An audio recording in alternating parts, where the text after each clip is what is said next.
Знакомьтесь, это Андер, одинокий парень, который ищет себе друзей. Как здорово, что в Испании есть такие приложения, в которых можно найти себе друга для занятий жестким кроссфитом. Ну или каким спортом он хочет заниматься. Ведь тело Андера не может не привлекать.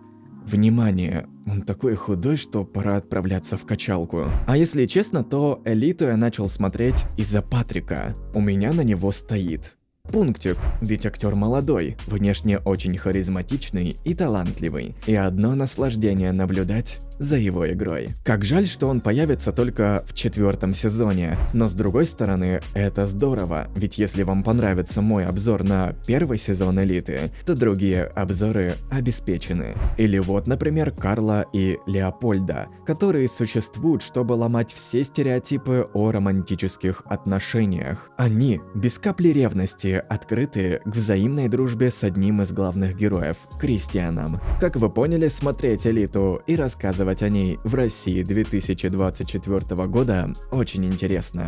Привет, я Денис. Если вы готовы к тому, что ваши шаблоны и стереотипы треснут, то сейчас я расскажу вам, почему 1-й сезон Элиты стоит посмотреть и почему все герои, вне зависимости от своих увлечений и зависимостей, хорошие ребята.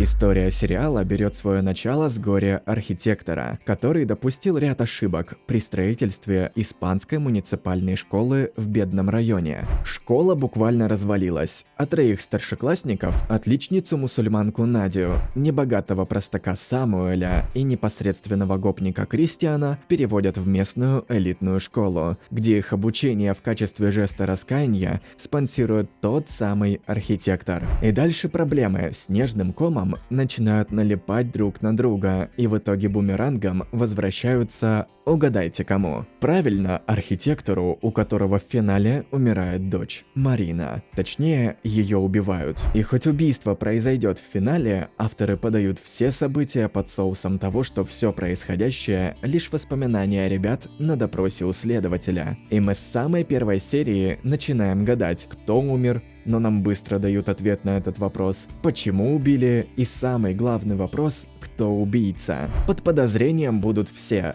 абсолютно, вне зависимости от того, кто кем приходился Марине, братом, близким другом, любимым парнем, любовником или просто мимо крокодилом. Сериал ловко этим играет, и я до самого финала не догадывался, кто убил девушку. А вы?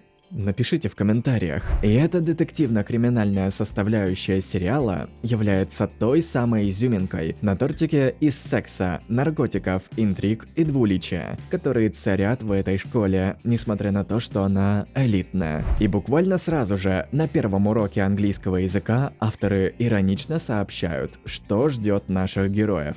Благородство и уважение – это наши ценности. К слову, этого учителя подкупит одна из его учениц. Вот такое вот благородство и уважение. Первый урок ярко показывает, что представляют из себя новые ученики. Надя нацелена на успех в учебе и впоследствии ради него готова пренебречь верой и традициями в виде хиджаба. Директор под угрозой отчисления заставляет Надю снимать его в школе. Кристиан вообще не заинтересован в учебе, и его интересуют лишь девушки, а особенно Карла, девушка Полла. Но у парочки крепкие любовные отношения с детства, и Кристиану ничего не светит. Ох, знал бы я при первом просмотре, как все закрутится. А Самуэль – серая мышка, который сразу же привлекает внимание как Марины, так и ее брата Гусмана, который всячески защищает сестру, как петух курицу на сетку. И это раздражает, но ровно до того момента, пока не проникнешь в Гусмана, точнее в его душу. Престижная испанская школа Лас Энсинас, куда перевелись 3 главных героя, мне до безумия нравится. Она учит ребят с подросткового возраста тому, что жизнь – жестокая штука. Да, все эти детишки – это сливки общества, и у них везде намазано. Но при этом на каждой сливке найдутся сливки пожирнее и аппетитнее. А еще, как бы их родители ни были богаты, мозг тоже важен, поэтому школа по итогам учебного года вручает самому умному и талантливому ученику статуэтку, которая дает ему право отучиться последний год в высшей школе во Флориде. а Марине, дочке архитектора, отправиться на тот свет. Поэтому ребята соревнуются не только в количестве денег у их родителей, но и в собственных знаниях. И в эту борьбу вступает Надя, для которой это единственный шанс вырваться из-под гнета консервативного отца, владельца небольшого продуктового магазинчика.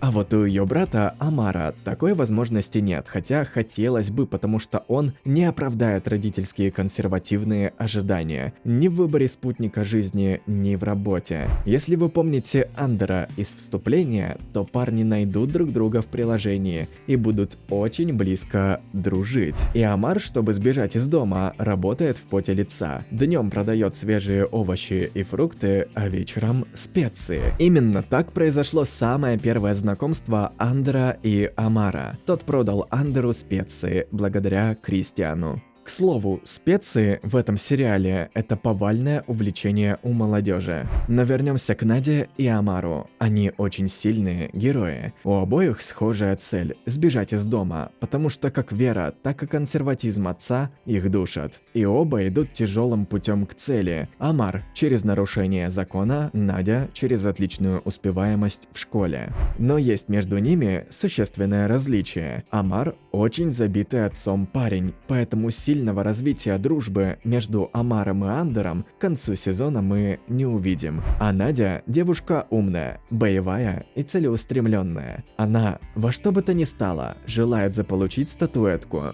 поэтому я подозревал Надю в убийстве Марины. Она вступает в открытые конфронтации с отцом и по поводу дальнейшей учебы в школе, и по поводу парней, и по поводу развлечений. Да даже берет за рога Гусмана и его девушку Лу, когда застает их за сексом в школьном душе. И последний колоритный персонаж, с которым стоит познакомиться, это Нана, брат Самуэля, который выходит из тюрьмы. Самый нелюбимый мною герой. Начиная с того, что винит всех вокруг в своих проблемах, и заканчивая тем, что несмотря на сильную любовь и привязанность к своей семье, делает им только хуже. Как только Нана появляется, он во всей красе показывает свою нелюбовь к богатеям. Сначала в разговорах. Парни отсиживают за пустяк, а бандиты гуляют по улице. Получается, никакой гребаной справедливости в этой стране нет. А затем в действиях. Стращает Самуэля на совместную порчу гаражной двери горе-архитектора. Да, он делает это под эгидой того, что из-за вора архитектора рухнула школа, чуть не убив сотни детей. Но мне кажется, он лишь этим прикрывает свою собственную неудовлетворенность жизнью.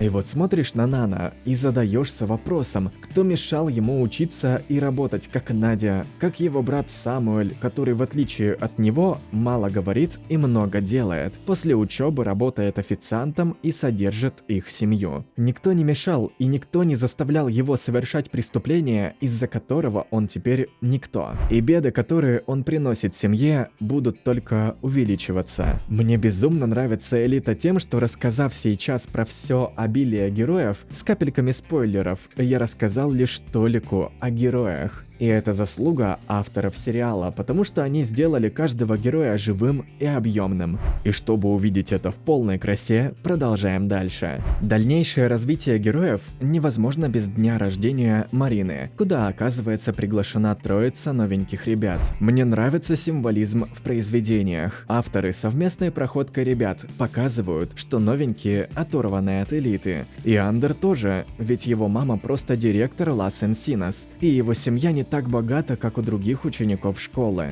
Сама же вечеринка раскрывает истинное отношение к элите, как Андера. Это бал совершеннолетия во всем его уродстве. Раньше эти балы устраивали для поиска будущего мужа. Сейчас скорее для расширения связей. Так и Марины. Самуэль, я... Прости, что не сказала тебе, что мой отец строил, твою школу.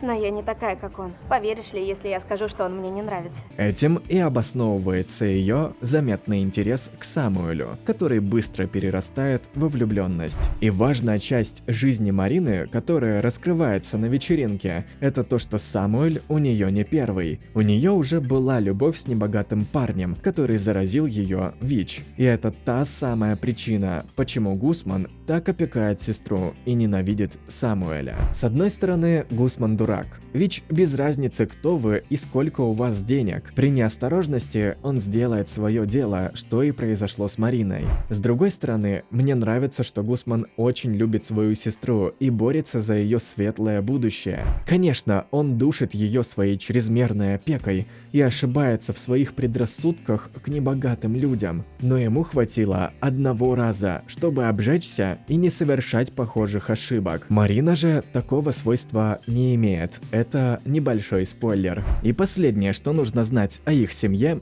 это то, что Гусман во всех своих подковерных играх будет брать пример с отца. Глупо полагать, что новенькие ребята приглашены на вечеринку просто так. Это все план горе-архитектора, который, ловко манипулируя ночным хулиганством Самуэля и Нана, получает фотографию с довольной троицей учеников и очередные минус 100 очков в копилку от дочери. И как раз о Гусмане и его играх. Его девушка Лу придумывает план, как разрушить жизнь Нади, которая успела за один день очень насолить им. Причем по большей части потому, что она мусульманка. Согласно этому плану, Гусман должен влюбить в себя Надю и воспользоваться ей на камеру, чтобы полностью и бесповоротно опозорить ее честь и испортить жизнь. И вроде бы Гусман колеблется, но все равно решает довериться девушке. По-детски глупейший план, который в будущем обернется на 180 градусов против самой же Лу. И в этом сериале есть одна вещь, которая взбудоражила меня больше всего. Это та самая парочка Поло и Карла, у которых якобы любовь до гроба. Оказывается, что любовь давно прошла, а помидоры завяли. И чтобы хоть как-то освежить свои отношения, они практикуют секс втроем. Как же повезло Кристиану! Как говорится, сбылась мечта девственника. Карла, на которую он пускал слюни, открывает перед ним калитку, а Поло на это все... К подобному можно относиться по-разному. Полиамория не мое, но я не имею ничего против. И с одной стороны, это здорово, ребята хотят сохранить отношения. С другой, раз лошадь откинула копыта, то пора бы с нее слезть. Но, видимо, какая-то привязанность не дает Поло и Карле это сделать. И выходит то, что выходит. И, судя по всему, обоим на данном этапе плохо от таких необычных отношений, ревностно или просто непривычно. Тем временем Андер снова встречается с Амаром, но теперь уже благодаря приложению для жесткого спорта. Но Амар пугается и убегает. Видимо, сказывается его забитость или недоверие людям из высшего общества.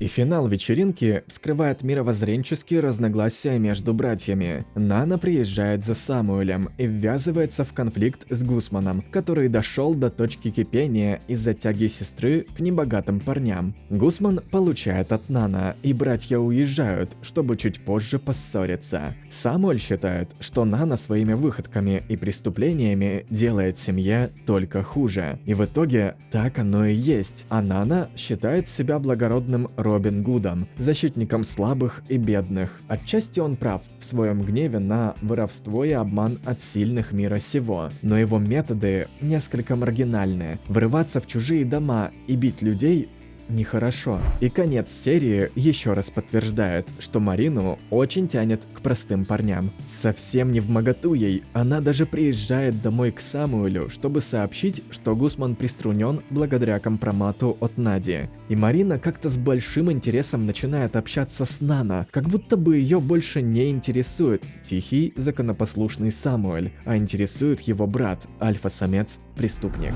Вторая серия, к счастью, не такая насыщенная. Она всего лишь-то раскрывает еще больше проблем, которые принес Нана своей семье. В тюрьме он задолжал крупную сумму денег страшным людям, по его словам, для того, чтобы они его защитили. И теперь пришла пора отдавать долг. Тюрьма – страшное место, и если он говорит правду и был в безвыходной ситуации, то его жаль. Но и здесь проявляется двойственность ситуации. Да, он в безвыходной ситуации, должен деньги опасным людям, которые врываются вторгаются в его дом и угрожают безопасности как его, так и его мамы и Самуэля. Но то, что он делает дальше, рушит все сострадание к нему. Он хочет воспользоваться тем, что Марина во время выполнения домашнего задания в знак огромного доверия раскрыла Самуэлю код от сейфа своих родителей, где хранятся сокровища, которые могут спасти Нана жизнь. Тяжело сострадать человеку, который решает свои проблемы за счет создания проблем другим людям. К тому же он должен понимать, что Марина не просто так сообщила код от сейфа Самуэлю, а потому что доверяет ему.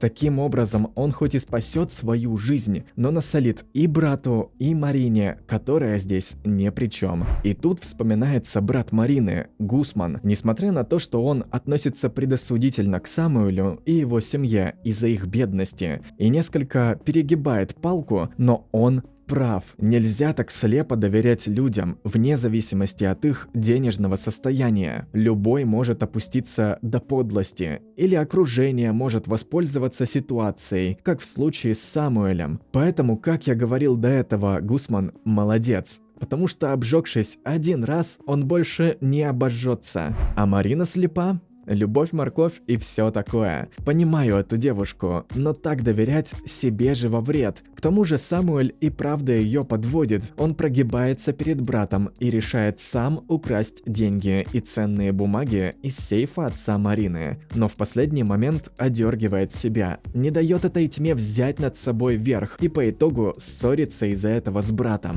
Так или иначе, развивающиеся отношения Марины и Самуэля выглядят очень романтично. И не остается никаких сомнений в том, что оба чувствуют симпатию друг к другу. Но без ложки дегтя не обойтись. Когда Марина приходит в кафе к Самуэлю, она снова встречает Нана, и между ними ощущается огромная химия. Как будто Марине нравятся оба брата, но они совершенно разные. Самуэль – романтичный нежный цветочек, на фоне которого Марина смотрится большим самцом-бунтарем, а Нана – жгучий перчик чили, с которым отношения будут очень горячими. Кто же больше привлечет Марину? Тут я сразу догадывался, что это будет Нана. Да и новость от следователя о том, что вскрытие показало беременность Марины, намекает на некоторое бунтарство.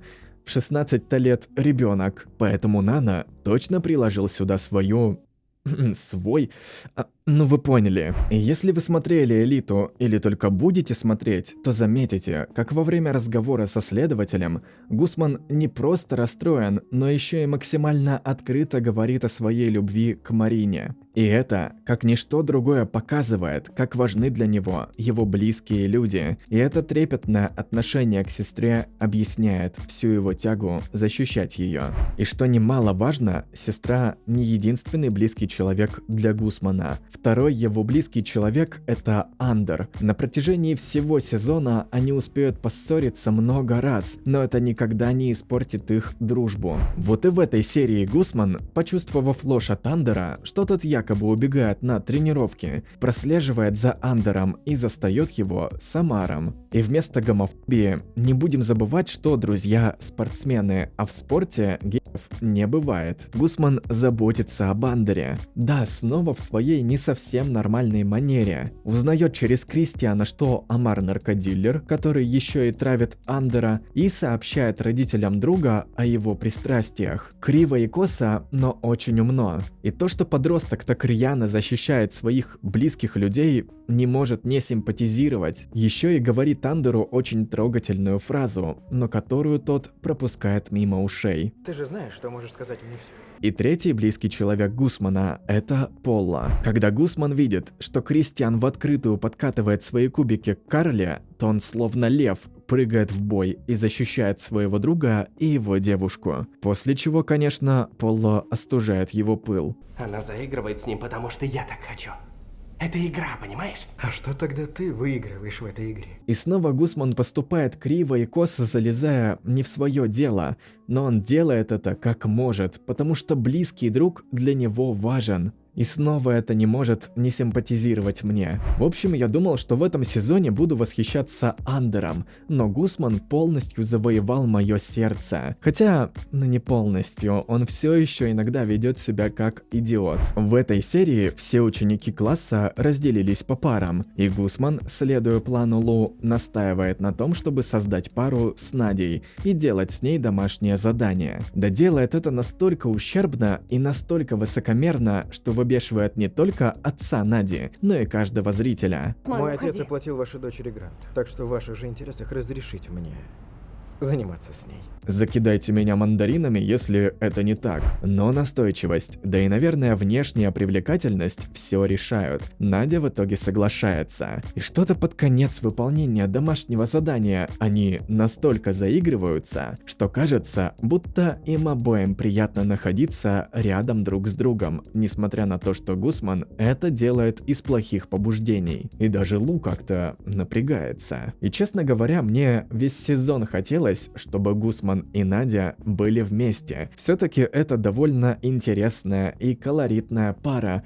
из двух красивых, умных и сильных людей. И коротко про остальных героев. У Андера и Амара дружба развивается очень медленно и неуверенно. Да, они продвигаются, но недоверие друг к другу из-за разных социальных классов тормозит прогресс. Но это нормально и решаемо. Аполло, Карла и Кристиан стремительно продвинулись от виртуального секса к признанию. Извращенцы дырявые, Дева Мария. Кристиан. Да и Карле даже нравится то, чем они занимаются с Кристианом, и именно она настаивает на продолжении всего этого. Когда я представляю полиаморные отношения, то мне кажется, что страшный сон любого члена таких отношений заключается в том, что другие члены его разлюбят и бросят, как будто именно это ждет Полла, и он это чувствует. Следующая серия открывает неизвестную и решающую главу жизни Гусмана. Он приемный, а его биологические родители умерли от наркотиков. Кажется, это может объяснять его чрезмерную заботу о близких людях, и особенно об Андере, который подсел на курительную дрянь. Больше ничего хорошего в этой серии не будет, как будто бы все сговорились и совершали дрянные поступки в ней.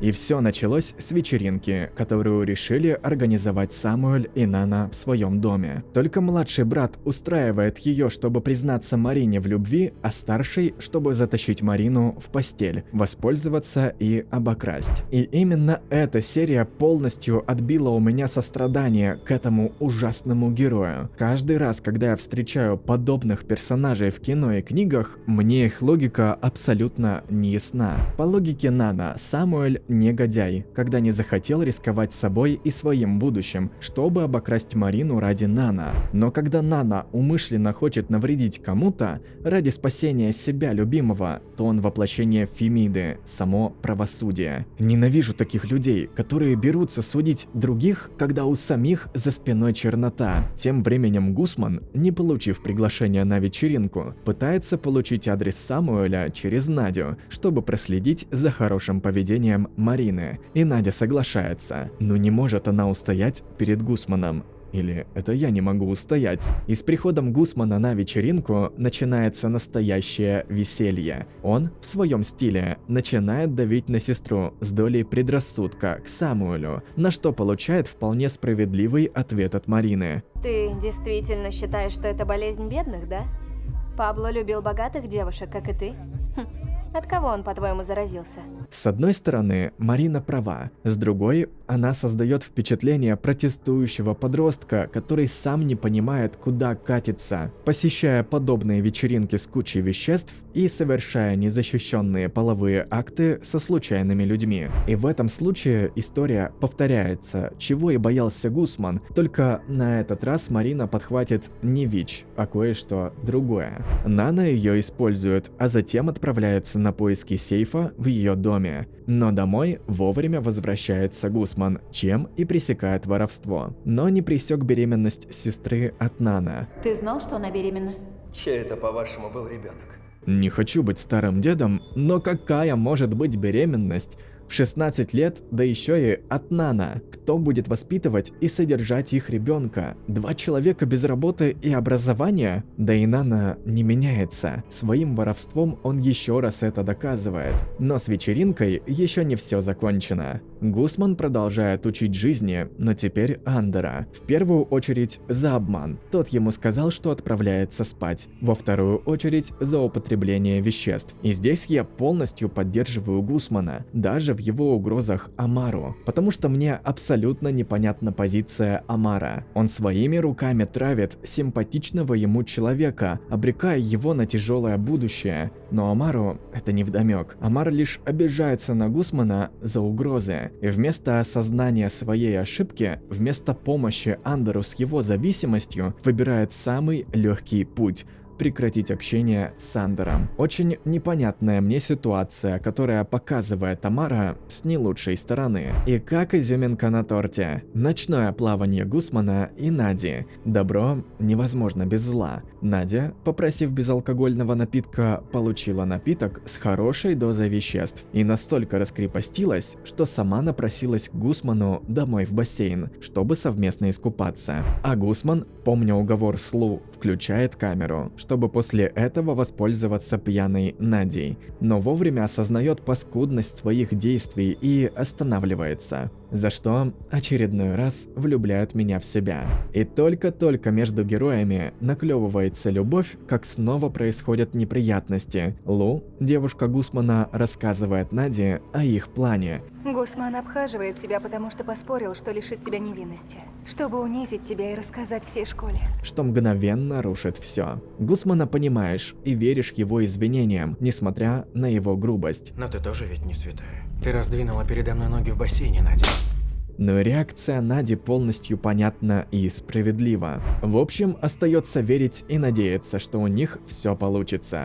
Самуэль же ловит запоздалый момент и признается в любви Марине, а она ему в том, что у нее ВИЧ. И все это выглядит очень странно, как будто Марина хочет отшить Самуэля, но не находит на это смелости, что подмечает и Нана, который к ней приехал, когда брат рассказал ему о ВИЧ-статусе Марины. Но вот только один момент мне не дает покоя. Нана причитает Марине за игру с чувствами Самуэля, но совершенно забывает о том, что сделал после вечеринки. Нана просто ангел во плоти, но вот только будучи бедняком, он такой же лицемерный и двуличный негодяй, как и те богачи, которых он порицает. И, конечно, сбылось то, что не должно было сбываться. Между Мариной и Нана есть чувства. Ты ведь что-то чувствуешь? Это не дебильная игра. И в этом сериале тоже девушки любят бандитов. И закончим обзор 3-й серии бодреньким тройничком. Кристиан планирует отбить Карлу у Полла, но кажется, ему и так все нравится. Я дома так часто не бываю, сколько в этом сериале происходит разных вечеринок и светских приемов. Вот и в 4-й серии вся наша любимая компания попадает на светский прием в винодельню мамы Полла. И это первая серия, которая меньше всего насыщена разнообразными сюжетными поворотами. Единственное, что меня особенно зацепило в ней, это отношения Гусмана и Нади. Гусман вымаливает прощение у Нади, а она, в шутку, говорит, что нужно на коленях попросить прощения у ее родителей. Конечно, Надя не верит в Гусмана.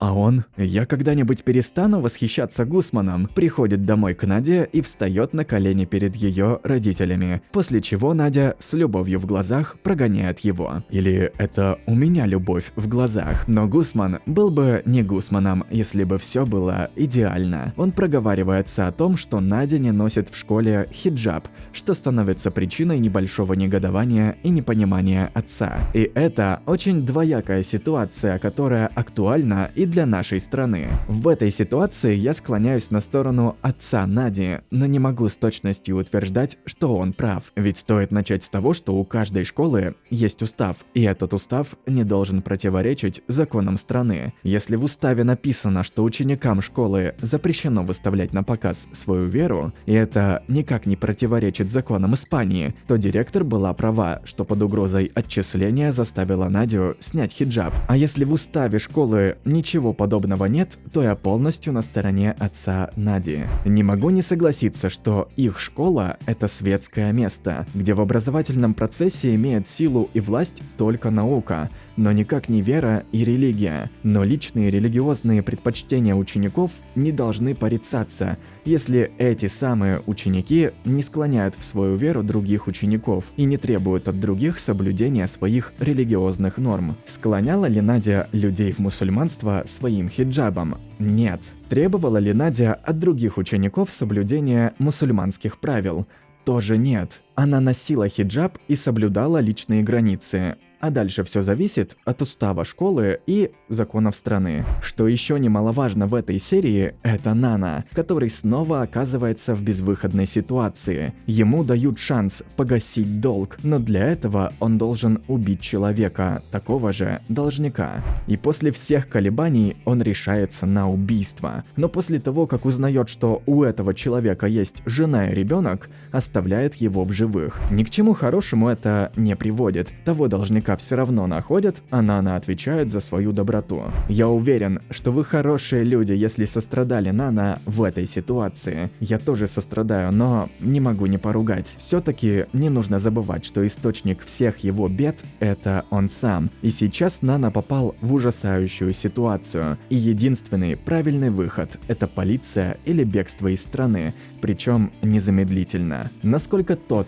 или другой вариант возможны – это другой разговор. Но это единственные варианты, при которых он останется хорошим человеком, в отличие от тех людей, которые посадили его на цепь. Но я уверен в том, что он, каким бы негодяем ни был, не заслуживает всего этого. И все эти беды происходят потому, что одни, сотни таких Нана, ошибаются и попадают в безвыходные ситуации в тюрьмах, а другие, полиция и власти страны, закрывают на это глаза. И пока на задворках этого мира происходят такие ужасы, на Олимпе не прекращается веселье. Самуэль находит нужные слова на признание Марины в своем ВИЧ-статусе, но на званом ужине, на который оказывается приглашен Мариной, понимает, что он там не из-за сильной любви девушки, а чтобы позлить ее семью, что приводит к новым страданиям, и теперь уже Марина находит нужные слова. Меня не отпускает мысль, что Марина просто крутой манипулятор. Андер обманом получает встречу с Амаром и завлекает его своим 19-сантиметровым...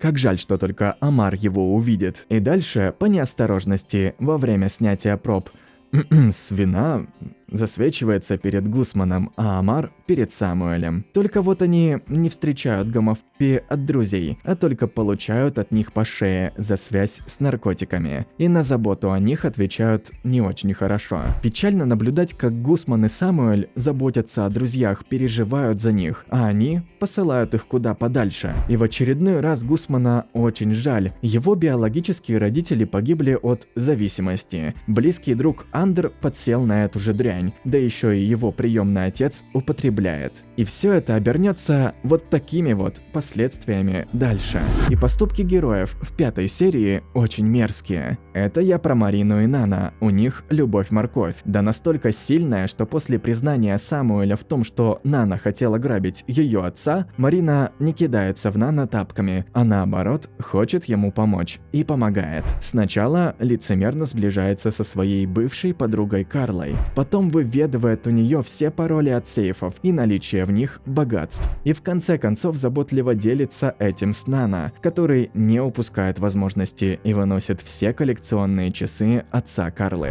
И это не единственная мерзость от них. По возвращению домой Нана радостно хвастается перед Самуэлем своим удачным воровством. И он ведь считает, что поступил правильно. И ладно бы это был просто сериал, но в нашей жизни полно таких же людей, как Нана. Но что я только о нем. Марина не только обманывает бывшую близкую подругу, но и убивает Самуэля своим враньем о любви к нему, но также продолжает мечтать о Нана и жаждать его. Понятно, что ей претит лицемерие ее круга общения, но почему она нашла себе точно такого же парня из бедного слоя населения? Почему она ведет себя так же? Она тоже считает себя воплощением справедливости? Я не понимаю. И кроме всего этого, у нее зависимость. что поменяет Марину в худшую сторону. Тем временем, пока у злодеев все хорошо, у героев, которые мне нравятся, проблемы в отношениях. Это я про Гусмана и Надю, которая также показала себя в невыгодном свете. Учитель по собственной глупости раскрывает перед классом положительный ВИЧ-статус Марины.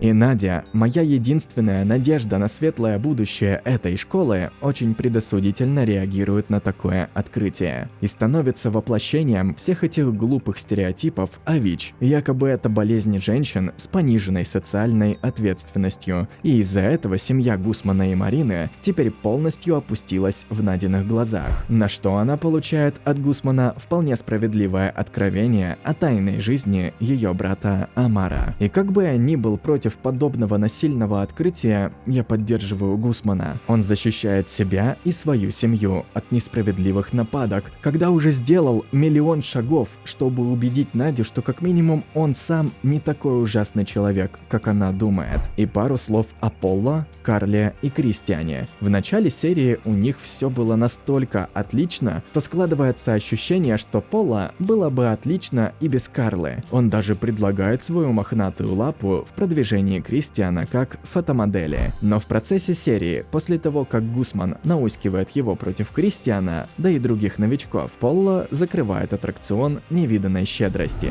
В любом произведении, чем ближе финал, тем сильнее обороты, и элита в их числе. Злодеи становятся все более злодейскими, а проблемы все более внушительными. Отца Марины и Гусмана арестовывают за расхищение гигантских бюджетов, потому что разрушение школы – это не то, что можно замять 3 бюджетными местами для пострадавших в элитной школе Лас Энсинас. И отец Марины и Гусмана расхитил не только государственный бюджет, но и бюджет своей семьи, что после его ареста они не знают, как им существовать дальше. И сейчас, в момент написания сценария, я понимаю, что «Элита» — это сериал отчасти о 2 главных злодеях по обе стороны баррикад. Один злодей из высшего слоя общества — это отец Марины и Гусмана. Его злодеяния не нужно расписывать, он проворовался, и из-за этого чуть не погибли сотни детей. Другой злодей, но из бедного слоя общества, это Нана. Его вред не таких огромных масштабов, но по разрушительности они схожи. Нана вредит семье, вредит людям, которые его любят. И в этой, и в последующих 2 сериях это приобретет большие масштабы. Сериал противопоставляет 2 злодеев, они находятся в конфронтации, но это не меняет сути. Эти 2 злодея одинаковые, но в силу социокультурных обстоятельств находятся в противоборствующем состоянии, что сначала несколько путает, но потом понимаешь, что оба несут одинаковое зло. И раз уж мы начали про Нана, то он украл не просто часы, а флешку с компроматом, как на отца Карлы, так и на отца Марины, которая и положила начало развитию всего этого сыр-бора, что ее саму не сильно радует. Но после того, как она все больше и больше становится зависимой от наркотиков, после начала ее токсикоза из-за беременности, мне сложно находить истоки ее эмоций в тех или иных событиях. Может быть, вам это удалось? Напишите в комментариях. И кто бы сомневался, что Нана, узнав про флешку, начнет шантажировать отца Карлы. И здесь всплывает та же самая проблема, что и в отношениях Амара и Андера. Нана тянет на дно не только себя, но и подговаривает на это своего брата. Ну тянет он себя на дно, но зачем хватать близких людей? Это ненормальная ситуация, как и то, что любовный треугольник в полном составе отправляется в больницу, где у Марины подтверждается беременность, и эти двое не могут признаться Самуэлю в обмане. Тяжело сопереживать таким героям, когда на словах они ангелы, а на деле... Ну вы понимаете кто. И впоследствии Марина узнает от Нади адрес больницы, в которой можно сделать неофициальный аборт. И кажется, вот она, хорошая новость. У нее не родится нелюбимый ребенок, отец которого по итогу всю жизнь проведет в тюрьме. Но финальный страстный поцелуй Нана все меняет. Он отговаривает ее от аборта и обещает уехать вместе с ней в закат. Я просто полыхаю от этих двоих. Один – будущий завсегдатай тюрем, другая – импульсивный подросток, которая делает все, чтобы насолить своим родным. Интересно даже, как долго их пара продержалась бы, если бы не смерть Марины. Тем временем, Карла и Пола сначала подозревают Кристиана в воровстве часов ее отца. Затем приходят к выводу, что он не мог этого сделать, и заглаживают вину перед ним. Пола обещает Кристиану фотосессию и блестящую карьеру фотомодели. И все, что произошло после фотосессии, вызвало у меня дикий крик чайки. Я не могу не показать, не описать все, что произошло, но могу лишь намекнуть. Кристиан, несмотря на свою брутальность и мужественность, готов на все ради цели. А Пола остается доволен работой Кристиана. И ведь были намеки, что Пола жаждет этого, но я и представить себе не мог, что это действительно произойдет. Но Пола совершает большую ошибку, жадничает и обрубает все пути для становления Кристиана в качестве модели. На что Кристиан без малейшего смущения рассказывает обо всем Карле, которая ставит точку в отношениях с Пола из-за его измены. И это интересно, несмотря на то, что отношения Карлы и Пола довольно свободные, они имеют четкие границы, они очерчены, и это взрослый и умный подход к построению отношений. Параллельно с этим Марина случайно раскрывается, что она употребляет специи. И все бы ничего, но она раскрывает директору имя своего дилера Амара, который после этого будет забит бананами до смерти, либо будет пожизненным заложником своего отца. Но слава богу, второй вариант, но который портит жизнь и Нади. Сначала у нее и Гусмана все возвращается на круги своя. Гусман даже признается, что хочет большего, но отец Нади и Амара настолько закручивает гайки, что и Надя теперь рабыня. 7-я серия, на удивление, вышла очень милой. Самуэль по-братски решает встать на мокрую дорожку и вместе с Нана начинает шантажировать отца Карлы. И это так по-детски глупо и мило, потому что когда смотришь на ее отца, понимаешь, что человек сделал свое состояние недобрыми поступками. И больше похож на главу мафии, чем на... Ну кто он там? Да по сути и не важно. А когда в следующей 8-й серии отец Карлы посылает бандитов за своими часами в дом Самуэля и Нана, то еще раз убеждаешься, что дядечка недобрый мороженщик. Но Нана ума не занимать. На ошибках он не учится, и поэтому начинает требовать $1 миллион за часы флешку. Дружба Амара и Андера выглядит тоже очень милой, как и братско-сестринские отношения Амара с Надей. Когда в этой серии родители решают посватать Амара с дочкой своих друзей, Надя не только аккуратно вступается за брата, но и поддерживает его, отдав Амару свой телефон и давая возможность встретиться с Андером. Надя – зрелый персонаж в этом сериале. Она осознала, что ее гомофобия – это ошибка, и Амар для нее не просто брат, а человек. И она понимает, что он испытывает такие же чувства и эмоции, как и другие люди. Поэтому сейчас мы видим серьезную поддержку от нее. И Амар с Андером настолько заигрались в PlayStation, что вспотели. Андеру даже пришлось раздеться и засиделись, что теперь об их дружбе знает мама Андера. И затем и его отец. И принятие Андера родителями происходит так мягко и дружелюбно, что радостно за героя. А на следующий день мы слышим от его мамы довольно забавную фразу. Из всех парней мира влюбился в дилера. Дилера мусульманина и гея. И Гусман тоже сейчас не останется в стороне. Он так мило борется за Надю, за ее место в школе, что просит директора поговорить с ее отцом, чтобы он не запрещал Наде учиться в школе. И когда происходит момент X, у директора что-то идет не по плану, и вместо того, чтобы удержать Надю в школе, она ускоряет процесс ее отчисления. Я лишь хочу донести до вас, что Надя получит массу преимуществ, оставшись в школе. Она уже многому научилась. Верно. Она научилась не уважать своих родителей, лгать, сбегать из дома, пренебрегать религиозными обязанностями. Она еще подросток. Они же все бунтуют. Этому вы обучаете. Приучаете детей к бунтарству. Я забираю тебя из этой школы. Идем. Да еще и в пылу эмоций от неудачи раскрывает отцу пристрастия Амара. Те самые. Мне жаль ее и вашего сына. Потому что быть женщиной или гомосексуалом В вашей семье это ад, бедный Амар! И я не пойму, что с этой школой. Сначала учитель по глупости раскрыл ВИЧ-статус Марины, а теперь и сам директор школы раскрывает такие личные подробности подростка, пусть и не ученика ее школы. И это означает, что Амара ждет нелегкая судьба. Отец еще сильнее его мучает и теперь точно намерен посватать его хоть с кем-нибудь. Глупость и злость просто зашкаливают. Все милые моменты этой серии закончились. Теперь перейдем к самому важному, тому, без чего 8-я серия не может существовать. Марина приходит домой к Нана и Самуэлю, ищут часы-флешку, но вместо этого находят Нана, который отдает ей эти часы, потому что доверяет и потому что она мать его ребенка. И здесь я еще раз убеждаюсь, что Марина сама ребенок, причем активно протестующий. До этого момента она сомневалась в том, что стоит сбегать вместе с Нана из дома. Но когда ее окончательно прижали к стенке и ее семья, и отец Карлы, потому что знают, что она замешана в воровстве часов, Марина специально признается им, что беременна от Нана, хочет построить с ним семью и сообщает ему, что готова с ним сбежать. А Гусман, собрав свою довольно забавную братву,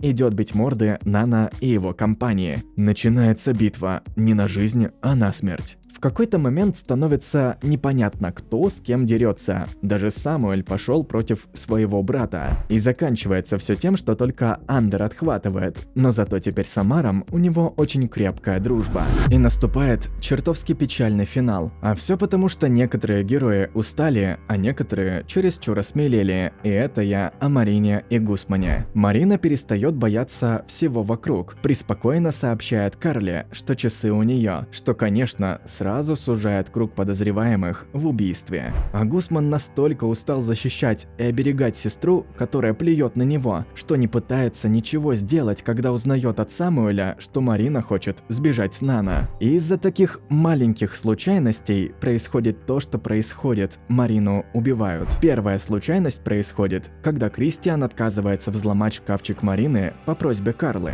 Вторая случайность происходит, когда Гусман на вторую просьбу Самуэля остановить Марину снова ничего не делает. И третья случайность – это то, что рядом оказывается Полла, который сходит с ума от расставания с Карлой и готов на все, чтобы вернуть ее. Сначала он приходит к Марине за часами, а потом, когда Марина находит нужные струнки, из-за которых Полла окончательно сходит с ума, он убивает ее. И честно говоря, я даже не ожидал, что все будет одновременно так просто и так неожиданно. И очень жаль, что ни Самуэль, ни Гусман не дожали ситуацию с побегом Марины. Обоим искренне сочувствуешь, когда видишь их яркие эмоции от потери Марины. И все это словно урок для нас. Не творите зла другим людям. Сериал очень жизненно закручивает разные события друг с другом, которые оборачиваются в итоге очень печально. И берегите своих любимых людей. Дальнейшие детективные перипетии рассматривать не хочется. Хочется отметить лишь несколько вещей. Нана обвиняют в убийстве и арестовывают. Карла вся в отца мафиози.